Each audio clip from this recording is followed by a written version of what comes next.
जी बिस्मिल्लाहिर्रहमानिर्रहीम। हमारा दूसरा क्वांटम नंबर है एजीमुथल क्वांटम नंबर। वो हम सीखते हैं और उसकी एक्सप्लेनेशन पढ़ते हैं कि वो कहाँ से आया और क्यों हम पढ़ रहे हैं उसे और किन चीज़ों को वो एक्सप्लेन करता है। एजीमुथल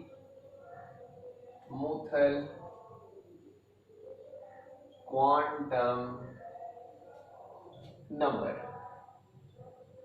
एजीमुथल क्वांटम नंबर के अंदर हमें ये देखना है, पहले डेफिनेशन देख लेते हैं ताकि हमें चीजें क्लियर हो जाए। सिंपल सी डेफिनेशन है, the set of numerical values which explain shells present shells नहीं, which explain subshells present in the shell of an atom is called azimuthal quantum number. देखिए बड़ी आसान सी बात है, जो किन चीजों को एक्सप्लेन करे, जो सबशेल्स को एक्सप्लेन करे। और सबशेल्स किसके अंदर होते हैं? शेल्स के अंदर होते हैं।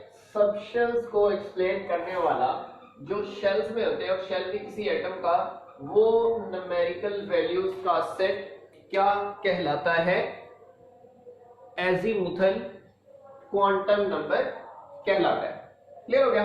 तो एजीमुथल क्वांटम नंबर में एक सिंपल सी बात हमें समझ आ गई कि ये सबशेल्स की बात करेगा। ये क्या बात करेगा? सबशेल्स की बात करेगा। अब it is denoted by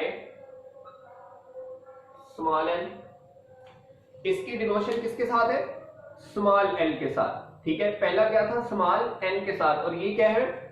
small N के साथ, एल के साथ। ठीक है जी। अगली बात,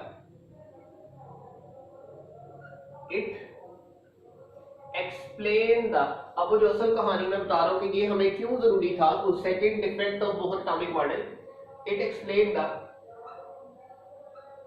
multiple structure of spectrum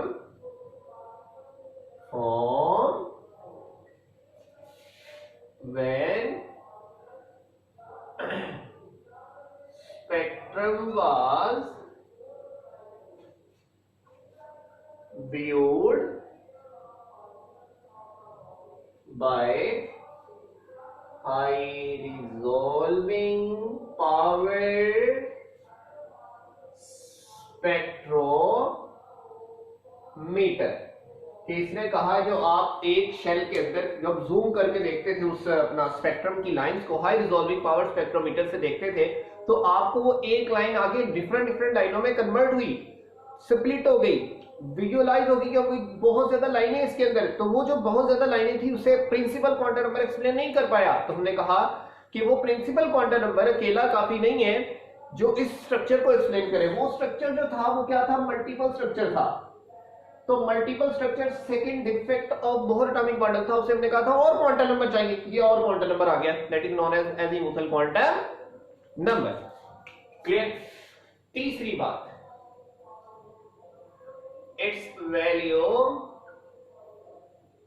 may be zero और पॉजिटिव होल इंटीजर। हाँ, इसकी वैल्यू जीरो भी हो सकती है और पॉजिटिव होल इंटीजर भी हो सकती है। लास्ट में सिर्फ कहा था पॉजिटिव होल इंटीजर, तब साथ में जीरो ऐड हो गया। अगले क्वांटम नंबर के साथ में नेगेटिव ऐड होगा, अगले क्वांटम नंबर के साथ में फ्रैक्शनल भी ऐड कर देंगे। इट्स वैल्यू में भी जीरो और पॉजिटिव में its value can never be fractional and negative. इसकी वैल्यू क्या नहीं हो सकती, फ्रैक्शनल का मतलब पॉइंट्स में नहीं हो सकती, और नेगेटिव माइनस में नहीं हो सकती। क्लियर? देन होती फिर क्या है, it's value depend upon the value of n। इसकी वैल्यू किस पे डिपेंड करती है, n की वैल्यू पे डिपेंड करती है। ओके,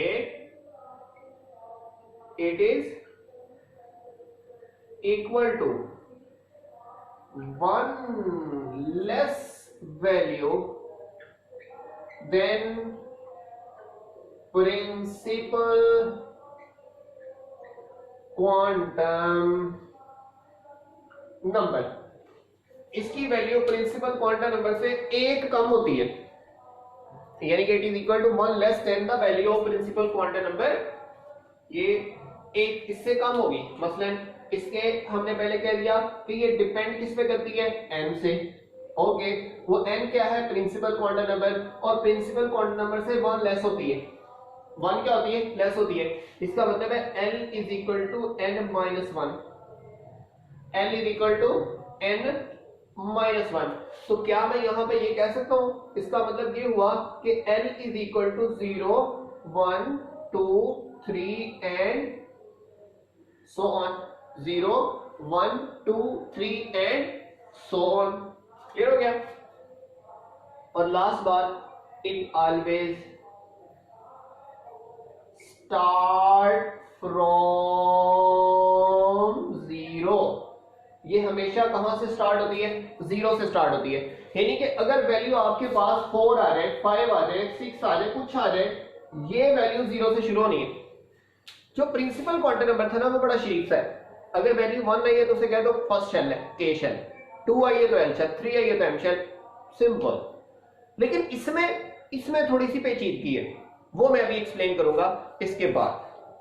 ठीक है, अब सुनिए, पहले मैं इसका डेटा एक्सप्लेन करता हूं कि अगर आपके पास L की वैल्यू पता हो तो आपको कौन सा सब शेल फील होगा, कौन सा सब शेल फील होगा, यानी कि पता लगेगा।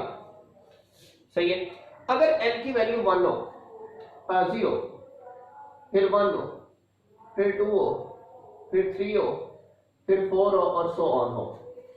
ठीक है, अब आपको पता है 1 होगी, 0 होगी तो 1 होगी तो 2 होगी तो 3 और 4 होगी तो क्या क्या नाम होगा उसका। पहला, अगर 0 L की वैल्यू 0 आती है तो उसका नाम होता है S सबशेल। उसका नाम क्या होता है, S। अगर 1 हो तो उसे कहते हैं P, अगर 2 हो तो उसे कहते हैं D, अगर 3 हो तो उसे F, S P D F, अगर ये G, ऐसे ही सो ऑन। तो मैं आपसे पूछूं कि नंबर ऑफ सबशेल्स कितने, इनफिनिट। नंबर ऑफ शेल्स कितने, इनफिनिट। लेकिन हम अक्सर पढ़ते पहले 4 है, क्यों, हमारे जो एलिमेंट डिस्कवर हुए हैं उसके अंदर इतने इलेक्ट्रॉन है कि पहले 4 सबशेल्स के अंदर ही एक्सप्लेन हो जाते हैं और डिस्क्राइब हो जाते हैं उसकी प्रॉपर्टी, इसलिए 5वें की जरूरत ही नहीं पड़ती। सही है? फिर ये बात तो इनके नामों से मुंसलिक आ गई। अब सुनिए, S